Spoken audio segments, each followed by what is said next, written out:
the biggest thing that I thought that happened this year was the Fortnite thing. The Fortnite thing, and I put it up for the YouTube viewers right now. You had a whole concert. When people couldn't go to concerts anymore due to COVID, you had a whole concert that is not necessarily his crowd, okay? Like we said earlier, he doesn't like titles, but he is considered a hip-hop artist, right? But Fortnite does not only have hip-hop, a hip-hop audience. It has millions and millions of people playing and watching this concert. So what happened was he did a free, I think it was a couple of days, a free concert, right? And it then led people to exclusive merchandise, which sold out. Do you happen to have those numbers? I don't know if you have those numbers. Absolutely, yeah. 12 million viewers or streamers the first day. It was a 3-day conference, and they pulled 27 million throughout the 3 days. So you talk about 27 million people, right? All going with the primary call to action. It's like, oh, we get to stream a free Travis Scott concert, right? And then the only call to action, really, you talk about single focus or just the primary focus for making the buying decision easy for the audience or people that you're working with. Buy some merch. So like the conversion of that, even if we say the average conversion 10%, you got about 2.7 million people who may have possibly purchased your merchandise during that time. Yeah, and the crazy thing is you ain't really see any hip hop artists do this. You really haven't. Like, yeah, there are some, whether it's 2K, what was it, that Def Jam video game when they were fighting each other or something like that. Yeah, you've seen rappers on video games like that, but nothing to a point that brings in millions of people in one spot during a time that no one could be even around each other, right? And you could tell if you're looking at it, right? And those who are listening on audio, just YouTube the Travis Scott Fortnite, right? His whole theme between the Astro World is in the background. His sneakers, he's wearing them. Like he has full control of even the creativity of the game when he's doing the concert, right? Yeah, and then dope. On top of that, there was different skins you can buy that then generates revenue for Travis Scott. There's so many different ways that you could look at this. Overall, getting millions of views of millions of people on the video game at the same time not only brings disgusting amount of brand awareness, and then you have traffic to get the different features of the game. You're going to want to get this specialized merch that no one else is going to get after a certain couple of days.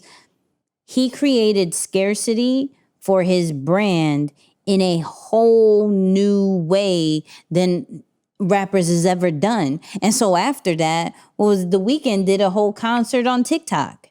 So now you're making something of virtual reality or the gaming world now the new norm to advertise your music, stream your music, get your merch sold, bring brand awareness to what you're doing. It is crazy how I think I've seen this concert several times. Like, he did a song with Kid Cudi that was released in Fortnite. That you don't have a special release in a video game, especially that's not yours. But that's the great thing about collaborations. He saw the benefit of being on Fortnite. Fortnite was one of the, and maybe still is, one of the most played games at a certain point. That's all you heard was Fortnite, right? And they were getting in trouble actually for doing some of the hip hop dances and everything. But they said, yo, we're going to collaborate with one of the biggest hip hop artists now. And it worked. It worked. Over and over again. It's a smart move. Yeah, it's a smart move across the board. I'm looking up how many Fortnite players there are around the world. 350 million players. Right? So it's like I don't know if all 27 million of the streamers were, Travis Scott fans. Right. But I'm sure it was an equal exchange where he got an opportunity to expose himself and his brand to another generation of an audience, whether they be from a different industry, just the gaming industry and overall, or maybe even a different age bracket. But it's definitely a smart move on both ends. The part that I wanted to add too, and I think it's important for us to talk about this because I don't think people ever make the connection as to why we say only collaborate with brands that you genuinely enjoy the product or the service or you rock with them. It's really because of the storyline. All right. Like when you think of brand collaboration, one of the most important things that happens outside of, yes, the visuals and the sales and all of that is important. Don't get me wrong. But more importantly, there's a storyline that's told that makes it attractive and appealing. Right. So storytelling is not an easy concept overall, especially if you have to come up with the creative from A through Z. But if there was a natural connection that your business or your brand has with another complementing product or service growing up especially, and you take that into the creative process, all you're telling is your story. And no matter if you mess up the script, no matter what you do, because it's your story, right? You can still say it in a way that comes off authentic, that comes off real, that people can connect with it. And then all the other factors will play in afterward in terms of course, your influence and maybe the relationship that you have with your audience already. But yeah, I just wanted to highlight that part as well, because I feel like the storytelling piece of it, like him just saying like, man, late at night, I used to go, McDonald's, get the extra lettuce on a quarter pound. Like that story is just so organic that you're like, yo, that's real. I like that. I would go to McDonald's, or maybe I went to McDonald's and used to get something similar, whatever it is. So yeah, I think that the storyline of it is another reason why people, need to take that into consideration, because it doesn't come off the same way when you don't have that there. Right. And going a little back to the Fortnite thing, what concert are you going to have millions of people in one spot?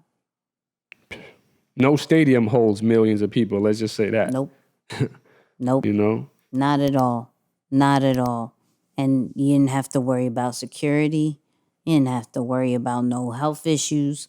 Nothing like that. Parking. Nothing. Yeah. You didn't have to and worry. The execution was flawless, because if you think of the timing, like shutdown in the US happened, let's say mid-March. Yep. The concert took off April 20, I just had it up, April 23rd, I believe. So like you talk about April 23rd to the 25th with the exact dates. So like you talk about 30 days, 4 or 5 weeks to pull the execution of that. That's still pretty flawless, man. It's like that execution is bar none, I think. Listen,